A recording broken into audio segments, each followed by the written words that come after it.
Have you ever asked the question, who are God's chosen people?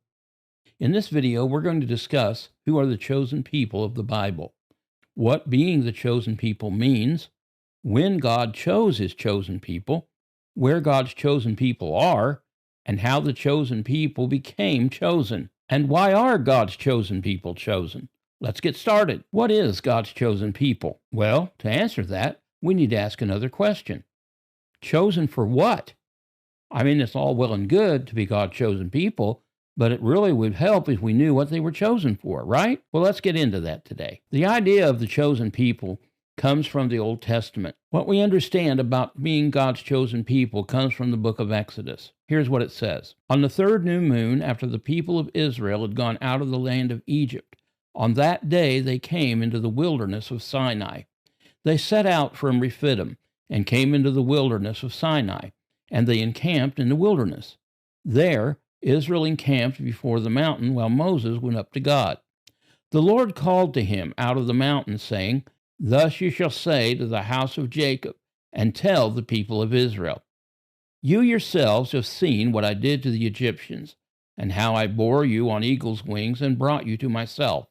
Now therefore, if you indeed will obey my voice and keep my covenant, you shall be my treasured possession among all peoples, for all the earth is mine, and you shall be for me a kingdom of priests and a holy nation. And that's what it means to be God's chosen people. The Israelites were chosen by God to be 1, a kingdom of priests, and 2, a holy nation. But what does that mean? What is a kingdom of priests? Priests are selected from the multitude of people and appointed to represent the people in matters related to God, to offer gifts and sacrifices for sins. Israel was originally chosen to represent the entire world before God, and to offer gifts and sacrifices for sins, not only for themselves, but for all ethnic groups of men. But all of this was dependent on Israel obeying the voice of God and keeping his covenant. The second thing that Israel was chosen to be was a holy nation. What is a holy nation? A holy nation is a group of people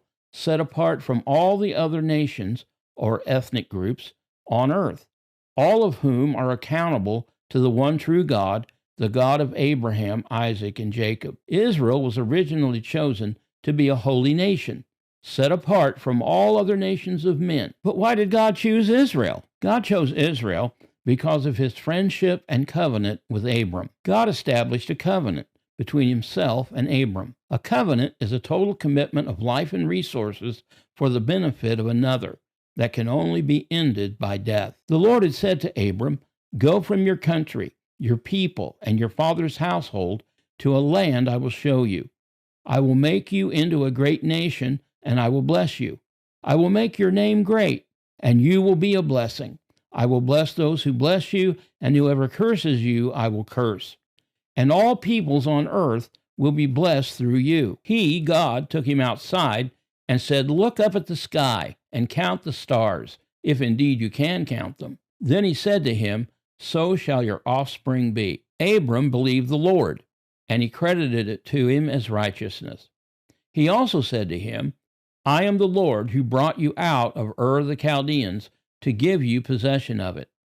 On that day the Lord made a covenant with Abram, saying, To your descendants I will give this land, from the Wadi, or river of Egypt, which is the Nile River, to the great river, the Euphrates, which is in modern-day Turkey, Syria, and Iraq, the land of the Kenites, Kenizzites, Cadmonites, Hittites, Perizzites, Rephaites, Amorites, Canaanites, Girgashites, and Jebusites. That's a whole lot of people. As the sun was setting, Abram fell into a deep sleep, and a thick and dreadful darkness came over him.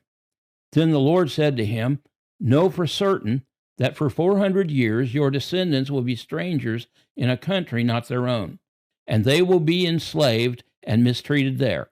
But I will punish the nation they serve as slaves, and afterwards they will come down with great possessions.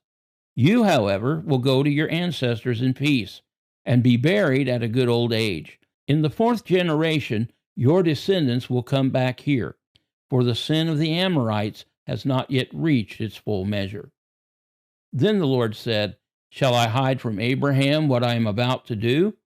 Abraham will surely become a great and powerful nation, and all nations on earth will be blessed through him. For I have chosen him, so that he will direct his children and his household after him to keep the way of the Lord, by doing what is right and just, so that the Lord will bring about for Abraham what he has promised him. So the reason there are chosen people is because God made a covenant promise to Abraham and his seed after him, his descendants. For I have chosen him, so that he will direct his children and his household after him to keep the law of the Lord by doing what is right and just, so that the Lord will bring about for Abraham what he has promised him. And this corresponds to where we started in the book of Exodus. Now, therefore, if you will indeed obey my voice and keep my covenant, you shall be my treasured possession among all peoples. For all the earth is mine, and you shall be for me a kingdom of priests and a holy nation. These are the words you shall speak to the people of Israel. The Israelites were chosen by God to be a kingdom of priests and a holy nation. Being God's chosen people was dependent upon the Israelites obeying God's voice and keeping God's covenant. If you will indeed obey my voice and keep my covenant, you shall be my treasured possession among all peoples. For all the earth is mine, and you shall be for me a kingdom of priests and a holy nation. God's covenant with Israel was the Ten Commandments. Remember the day you stood before the Lord your God at Horeb, when he said to me, assemble the people before me to hear my words, so that they may learn to revere me as long as they live in the land, and may teach them to their children. You came near and stood at the foot of the mountain, while it blazed with fire to the very heavens, with black clouds and deep darkness. Then the Lord spoke to you out of the fire. You heard the sound of words, but saw no form. There was only a voice. He declared to you his covenant, the 10 Commandments, which he commanded you to follow. Imagine that. The Israelites were the only people in the history of humanity to hear the actual voice of God with their physical ears at Mount Sinai.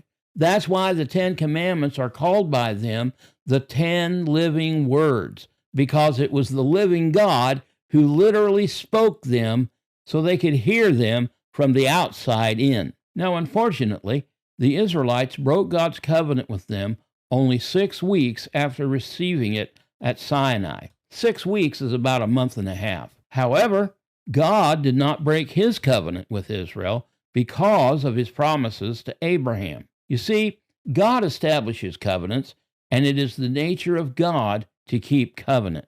The reason Israel still exists today is because of the covenant God made with Abraham. God punished Israel because of her sins, but he never broke his covenant with Israel or his covenant with Abraham. Jesus Christ of Nazareth is the seed God referred to when he gave his promise to Abraham. When the fullness of time had come, God sent forth his Son, born of woman, born under the law, to redeem those who were under the law, so that we might receive adoption as sons. The true light, which gives light to everyone, was coming into the world. He was in the world, and the world was made through him. Yet the world did not know him. He came to his own, and his own people did not receive him. Those were the Israelites living at the time of Jesus' earthly ministry. But to all who did receive him, who believed in his name, he gave authority to become children of God, who were born not of blood, nor the will of the flesh, nor the will of man, but of God. And the Logos became flesh and dwelt among us. And we have seen his glory, glory as of the only begotten, unique one Son from the Father, full of grace and truth. For the law was given through Moses. Grace and truth came through Jesus Christ. No one has ever seen God.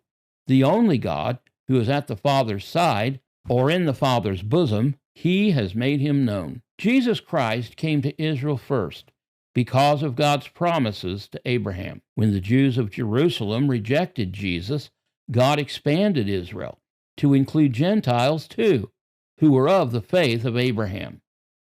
Jesus said to them, "Have you never read in the Scriptures, the stone the builders rejected has become the cornerstone? This was the Lord's doing, and it is marvelous in our eyes. Therefore I tell you, the kingdom of God will be taken away from you and given to a people producing its fruits. And the one who falls on this stone will be broken to pieces, and when it falls on anyone, it will crush him." When the chief priests and the Pharisees heard his parables, they perceived that he was speaking about them. As you come to him, a living stone rejected by men, but in the sight of God chosen and precious, you yourselves, like living stones, are being built up as a spiritual house, to be a holy priesthood, to offer spiritual sacrifices acceptable to God through Jesus Christ. But you are a chosen race, a royal priesthood, a holy nation, a people for his own possession, that you may proclaim the excellencies of him who called you out of darkness into his marvelous light. Once you were not a people, but now you are God's people. Once you had not received mercy, but now you have received mercy. What this is talking about here is that God's chosen people is no longer limited to the genetic descendants of Abraham, to who we commonly call the Jews today. They are the chosen people, but they aren't the only chosen people. The chosen people are those genetic descendants of Abraham who are also of the faith of Abraham and do the things Abraham did. But not only that, it also includes Gentiles who believe on the name of the Lord Jesus Christ. They are grafted in to the Israel of God, and they are also God's chosen people. And what are they chosen for?